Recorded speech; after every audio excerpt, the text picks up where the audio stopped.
Allahu Allahu Allahu Allah.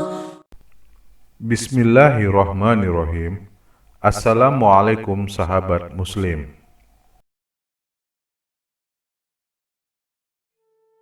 Setelah hari ketiga dari sakitnya Nabi SAW, beliau tidak bisa imami sholat, beliau pun sholat di atas ranjangnya, maka beliau pun bersabda kepada Aisyah radhiyallahu anha, yang pada saat itu sedang berdua dengan Nabi SAW, hanya berdua di dalam kamar, dan Nabi SAW sudah sangat lemah. Perintahkan agar Abu Bakar mengimami sholat.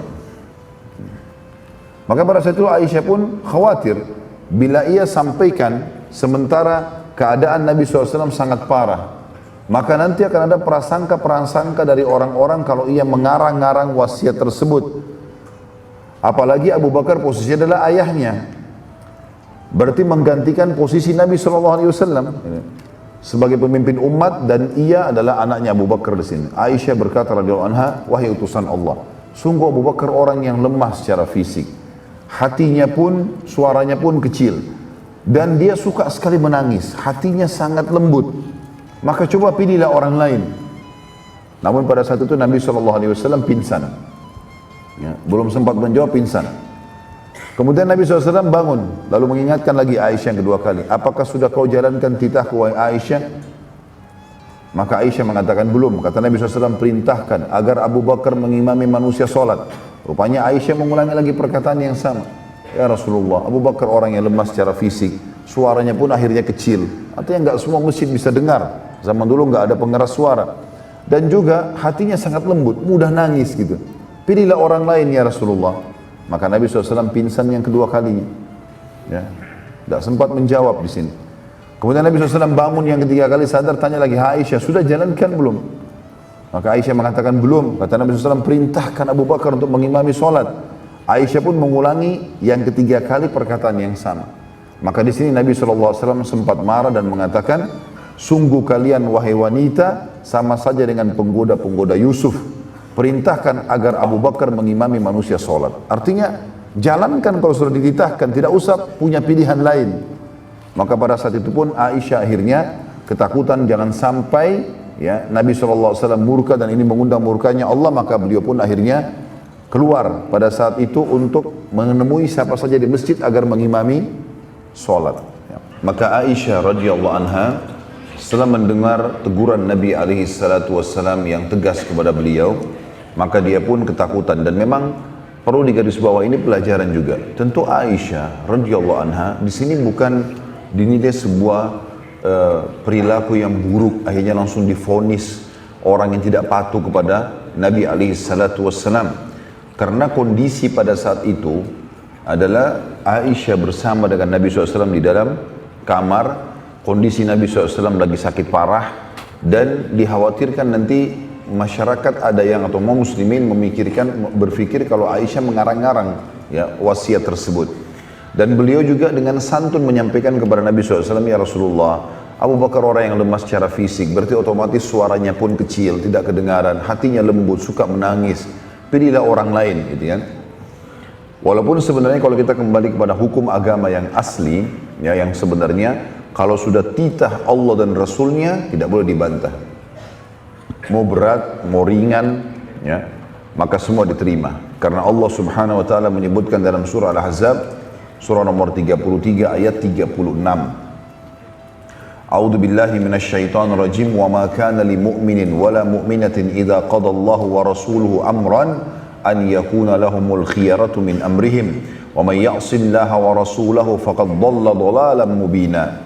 Dan tidaklah patut bagi laki-laki mukmin dan tidak pula bagi perempuan mukminah apabila Allah dan Rasulnya telah menetapkan satu ketetapan, akan ada bagi mereka pilihan yang lain tentang urusan mereka. Dan barang siapa yang mendurhakai Allah dan Rasulnya, maka sungguh dia telah sesat dengan kesesatan yang nyata. Ya. Jadi di sini jelas sekali ayat ini menekankan kalau sudah titah dari Nabi SAW atau ya tentu di awal dari titah Allah SWT dan titah Nabi SAW, maka otomatis seorang mukmin tidak ada pilihan lain. Haram, selesai, ditinggalkan. Kalau mau lakukan berarti dia tahu konsekuensi hukumnya. Maka Aisyah radhiyallahu anha karena ketakutan pada saat itu beliau pun akhirnya keluar dari rumah, dan orang yang pertama ditemui dari pintu rumah Nabi SAW, rumah Aisyah yang dibuka langsung ke masjid adalah sepupu Nabi SAW yang bernama Abdullah bin Zum'ah radhiyallahu anhu. Lalu Aisyah berkata, wahai Abdullah, berdirilah dan perintahkan agar Abu Bakar mengimami manusia sholat. Abdullah waktu itu dia mencari di masjid, tidak menemukan Abu Bakar, dan sudah tiba waktu sholat. Maka kebetulan karena Abu Bakar itu berada di luar kota Madinah, ya, atau dalam buku-buku sirah sebagian dikatakan di luar benteng Madinah, karena dulu Madinah memiliki benteng. Keluar dari situ di arah kebun beliau radhiyallahu anhu, maka Abdullah melihat atau mencari siapa kira-kira yang lebih baik setelah Abu Bakar. Maka dia pun menemukan Umar bin Khattab ada di masjid. Maka Abdullah mengatakan, wahai Umar, berdirilah dan imamilah manusia. Di sini juga pelajaran teman-teman sekalian ya. Kalau instruksi terarahkan kepada satu orang, dan instruksi ini memang penting sekali, seperti mengimami sholat itu penting sekali, gitu kan. Ternyata tidak ditemukan orangnya, maka semestinya dia harus berusaha dulu, terus saja, karena ini perintah dari Nabi SAW. Kalau tidak bisa, maka harus kembali menanyakan, kira-kira kalau tidak ada siapa yang akan menggantikan. Tapi di sini Abdullah radhiyallahu anhu berijtihad. Beliau lalu melihat, kayaknya Abu Bakar tidak ada nih, keliling masjid nggak ada, nggak sempat keluar masjid, nggak sempat nanyakan, nggak sempat keluar Madinah. Maka dia lihat ada Umar, langsung dia bilang, hai Umar, berdirilah imamilah sholat. Umar pun berfikir, karena Abdullah sepupu Nabi SAW, maka dia pun mengira bahwasanya ini adalah perintah dari Nabi SAW. Dan Umar orangnya jahur, suaranya keras. Maka Umar pun waktu iqamah sholat mengimami sholat, dan Nabi SAW dengar suaranya Umar, bukan suaranya Abu Bakar jadi imam. Maka Nabi SAW pada saat itu mengangkat suara beliau semampu mungkin sambil mengatakan, sungguh Allah dan Rasulnya menolak menjadi imam kecuali Abu Bakar. Ya. Maka Nabi SAW dan Nabi SAW mengulangi ini sampai 3 kali. Dan yang keempat beliau mengatakan, mana Abu Bakar? Padahal Umar bin Khattab lagi jadi imam pada saat itu. Dan Nabi SAW tegas di sini, tidak boleh. Abu Bakar saja. Allah dan Rasulnya tidak menerima kecuali Abu Bakar.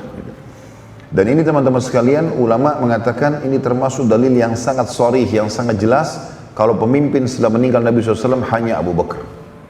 Ya, karena pada saat itu pemimpin sholat, mengimami sholat. Ini sudah saya jelaskan pada saat memaparkan materi tentang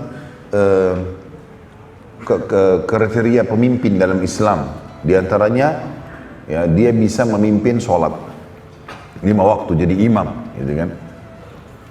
Karena Umar sudah terlanjur mengimami sholat pada saat itu, maka ia pun melanjutkan sholatnya. Lalu Abu Bakar dicari oleh Abdullah bin Zum'ah tadi karena merasa bersalah, dan akhirnya menemui Abu Bakar ada di luar kota Madinah, dan kemudian menyampaikan tentang pesan Nabi SAW. Maka Abu Bakar segera datang, dan waktu itu kebetulan waktu sholat maghrib. Sudah maghrib, maka Umar pun mengimami sholat, makanya suaranya kedengaran. Dan Abu Bakar setelah ditemukan sebelum Isya, maka Abu Bakar pun akhirnya mengimami Isya. Mulai dari hari itu tentunya, ya, sholat Isya sampai 3 hari ke depan. Tepatnya dari hari Jumat sampai hari Senin. Karena kejadian ini adalah hari Jumat. Wallahu a'lam bishawab.